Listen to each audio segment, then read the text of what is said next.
Well, let's speak to the municipality, joined by the Mayor of Ekurhuleni, Dr. Nkosindiphile Xhakaza, joins us in the studio. Mayor, good to have you, and thank you very much for your time. Thank you very much for having us. It's a multiplicity of issues that are coming out of here. I mean, one, it's the issue of a planned maintenance, right, which... of course, it happens. Right? You got to upgrade the infrastructure. You got to do all sorts of things to the pipeline. A planned maintenance rather comes with a plan of alternatives, which seemingly did not kick in on time in this particular instance. Two, there is a inconsistency in the communication that could have happened here, promising the water to be back on Saturday, on Sunday, on Monday, and it just keeps going on, and there's no clear communication. But then there's a broader question of the infrastructure, which it seems has not been there for many years, now going to be put into place, I think, in December, which is this tower that they're talking about. Let's talk firstly about the planned maintenance. What went wrong? Well, maybe let me just give some bit of background, in terms of what is our overall plan to deal with the, delivering of services in a sustainable manner. And I think that's what we've indicated to our people and committed, that sustainability and the quality of the services that we give. And appreciating that the city is actually growing. If you look at the population growth, we've now grown to about 4.2 million, that is the population. If you look at the number of households, we've grown to about 1.5 million. And we have to then ensure that we don't only build the infrastructure for the current communities, we also cater for growth. Yeah. Because we're a growing city as a result of migration, urbanization, people are moving to cities, but also as we improve the conditions of our communities in informal settlements and all that, we must then ensure that we invest enough money in the infrastructure, yeah. But we must also renew the current infrastructure to ensure that, through maintenance, so that we can actually ensure that the security of water supply. And I think, that's one of the reasons that there is the current project, which is the tower, exactly to ensure that as we grow in our communities, not just in Tembisa, but across all our townships, all our CBDs and suburbia, yeah. We actually ensure that we consistently ensure that our infrastructure is actually relevant, is responsive, so including to cater Are you saying the project of the tower is given rise to by the fact that there is a growth in population? Because it seems this is a township that has been there since 1996, so that is 2 years after. Yeah, well, we've got a reservoir currently that actually supplies Tembisa, is actually sufficient in terms of storing the water. Remember, we get the water from the rainwater reservoirs. Yeah. We actually store it and then distribute it to our communities. So we've got that capacity is enough. But as Tembisa grows, it grows to areas like Liliba. They are fairly not that long township. We have to then appreciate some of the pressure as there's excessive, withdrawal, by communities. If you look, there's Clayville, there's as far as midstream. People who are actually consuming from the same system. We must then appreciate that the more there's excessive withdrawal, you're not going to have enough pressure to supply high-lying areas. That's why you then have to do an upgrade. You then build a tower. And what the tower does, you pump water up into the tower so that it can then distribute to high-lying areas. And that's a current project that is actually in place. We pride ourselves, of the 39 reservoirs that we've been building over time. Since Mayor Masina, we carry through with those projects to ensure that they cater for growth, they cater for aging infrastructure, but we must then ensure that, as we do these projects, we also communicate, yes. To our communities. Yeah. And I think that is one thing that probably we need to then strengthen, because if you look at Tembisa, it's a huge township. It's about more than 200 households, yeah. And the population is one of the biggest, township in Gauteng. Now we have to pay, special attention when you do whatever maintenance, because if you want to maintain, that system, you have to switch off the entire system. Yes. It actually took about 2 days to actually switch off the system. Right. Then you will actually do the maintenance over over a 2-day period to actually maintain it. This project was actually done and completed on time between a Thursday and a Friday. But of course, for the system to fully recover, to actually have the water flowing throughout the pipe, it actually takes a bit of time. We had made those communication and made provision because we have an appreciation that there's other high-lying areas which will take time for the system to recover. That's why we then provided water tankers. So would you say here you would have taken for granted the fact that, just judging from the MMC is saying there, that you've got storage, like you're saying. If bulk water supply gives you the water, you've got capacity to store, and it would have been able to last you for more than 2 days. But you assume that would happen, but that didn't quite happen that way. Well, I think one of the challenges that the project was finished on Friday. Yeah. The water started to, when they opened up towers, we switch on, people receive water. But of course, there is weekend activities. There is also some of the challenges with regards to, some of the rainwater, bit of challenges. There's excessive water consumption as a result of heat wave. Yeah. Our people are out there, they use water, and that is why we had to move in on Saturday, appreciating there's funerals, there's many other things, including the tankering that we're actually supplying. Was not enough. But what we're happy with is that we're able to ensure that our communities, they do receive water on Saturday, on Sunday, and only, the areas, Liliba is about, one section in that ward, further down in Ward 4, about 2 other streets, and then in Ward 14, and so forth. But what we're actually trying to say is that majority of the water community, I'm sure over 95%, by today, was fully, the water has been fully restored. And of course, even if, our commitment is that everybody must receive water.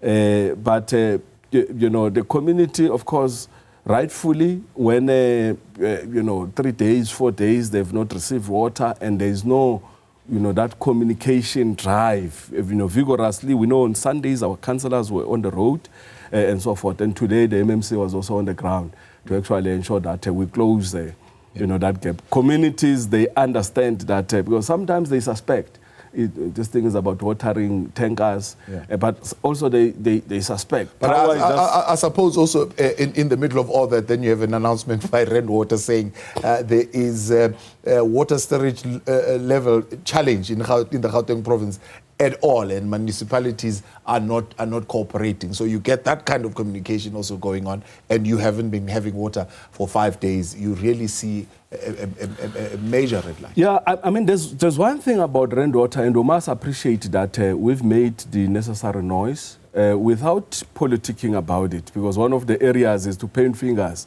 and say, raise politics when we're supposed to be addressing service delivery issues. And one of the things that we have to emphasize is that rainwater come to the party, talk to us, let's have izimbizos, let's communicate to our people. The issues around the phase 2 of the Lesotho Highlands, what are the impact in Gauteng, and what are the things that we need to communicate today so that we prepare our communities for those type of upgrades. One of the biggest challenges is that we're water scarcity, country, and we must remind our communities from time to time that they must use water sparingly, that there must be greater efforts, for us to really ensure that we save water. Let's talk a little bit about that plan. You have an approach which you're talking about. One is the approach of fixing aged water meters. 2, your approach is putting leak detection devices. But number 3, of course, is the approach of engagements, especially with bulk water users, which one of the engagements I think was sometime in June, if not July. I don't know if you've had any other engagements. Let's start there. Aged water meters currently, how many have you replaced? How many are still outstanding? Well, we've got a robust program to actually ensure that the entire water conservation and demand management program, which includes, what are some of the projects that we're actually doing to manage non-revenue water. And I must firstly just qualify, because sometimes the rainwater come across and say municipalities the non-revenue water is sitting here, Yeah. when we have no appreciation that, what is composed of that non-revenue water is both technical and non-technical, non-revenue water. Now, when you say technical, it means as a result of the leaks, as a result of, other technical in the infrastructure issues. But there is also non-revenue which we provide to our people in informal settlements, to our indigent, communities, because we don't generate revenue there.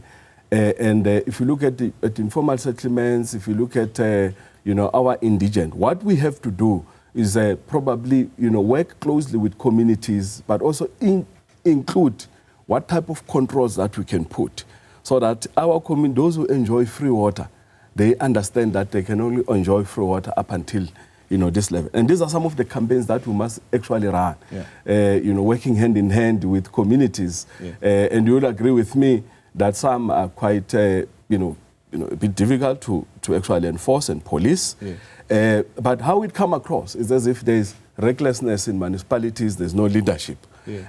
And yet there is an appreciation that there's this type of challenges. I must indicate that there is over 27,000 meters that are aged. And understand, 27,000 sounds yes, a lot, yeah. But we're talking about 1.5 million households. So if you can work out what does it mean, in percentage form, you realize that 27,000 is not quite a lot. But we must do something to actually ensure that those meters are actually replaced. We must put money. And where we don't have money, that is why we're talking now about about the revenue enhancement project that the new MMC of Finance is actually driving vigorously, where we're saying to the private sector, come on board, give us the money, let's roll out, some of these, upgrades or roll out these projects to ensure that we meet everybody. And out of that, at risk, whatever that we collect, we're able to get, your money. So I'm saying this is one of the areas that we're guarding against. And the private sector is interested to come in and participate. I mean, even when we prioritize our own budget, we have to look at those projects because you are able to generate the money that you can reinvest it back into the infrastructure. So the participation of private sector, the last time the MMC announcing in that engagement with ERVAT that the private sector, at least the bulk water users and property developers that you were with there, had plans at least to reduce their consumption by 51%. Don't know whether they did achieve that and whether they're still committed to do that. Well, it's ongoing. It's work in progress. I must put it like that, because one thing is that we must engage stakeholders, get their buy-in, get them to go and review their systems and processes. You must also avail, the necessary support in terms of. Yes, there's a lot of work that you needed to do as far as reuse and reclamation. Yes, to assist them. Yes, definitely. You'll have to look at what are the alternative, measures we have to put in place, the type of, revenue that, the, private sector themselves, they get to generate if they reuse, water, we reclaim, water. All those are technologies and, programs that are available in the department. We need to communicate and ensure that, get cooperation. 39 reservoirs. What are the levels? What are they sitting at right now? In the city of Johannesburg, we know that others would have been at 75% over the weekend. When they looked at them on Monday, they were at 0%, or others at about 17%. Of your 39, we know certainly there's challenges around that one in Tembisa, but where are the others sitting? Well, across the city, we've had a bit of challenges. If you check in Russell Reservoir, which supplies a part of Wadeville, just south of Chimiston, we've had a bit of challenges there. Palmy, Fontaine Reservoir, which actually is a rainwater reservoir, there's been a bit of challenges. It supplies the areas of Chimiston, Bedford View. It also fits into Kempton Park and Tembisa. We're looking, closely, at the capacity, the storage capacity, and we have to intensify really our communication. Just on Monday, province-wide, the Premier was chairing a meeting, all the mayors were actually invited, so that there is a drive, not just in the city of Ekurhuleni, but across, the province to ensure that our communities, they understand that they have to reduce on their consumption, in particular now that we're facing, summer, yes, where it is expected that our community demand is going to actually increase.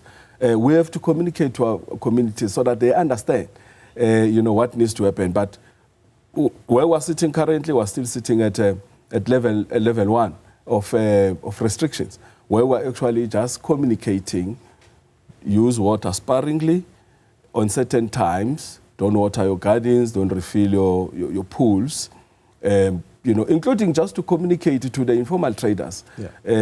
Guys who are doing car wash, they need to understand, they need to save water and so forth.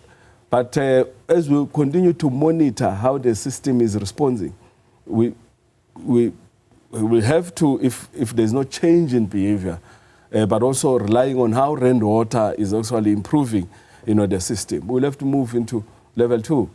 And hopefully we would not go to level 3. Yeah. Because level 3, it means now we're taking, some measures in terms of water rationalizing. Yeah. Mayor, we appreciate your time. Thank you very much for coming in. The Ekurhuleni Mayor, Nkosindiphile Xhakaza, there on the water situation in Tembisa, but also the response to rainwater's call for municipalities, certainly across the province, to improve water storage levels throughout. Right.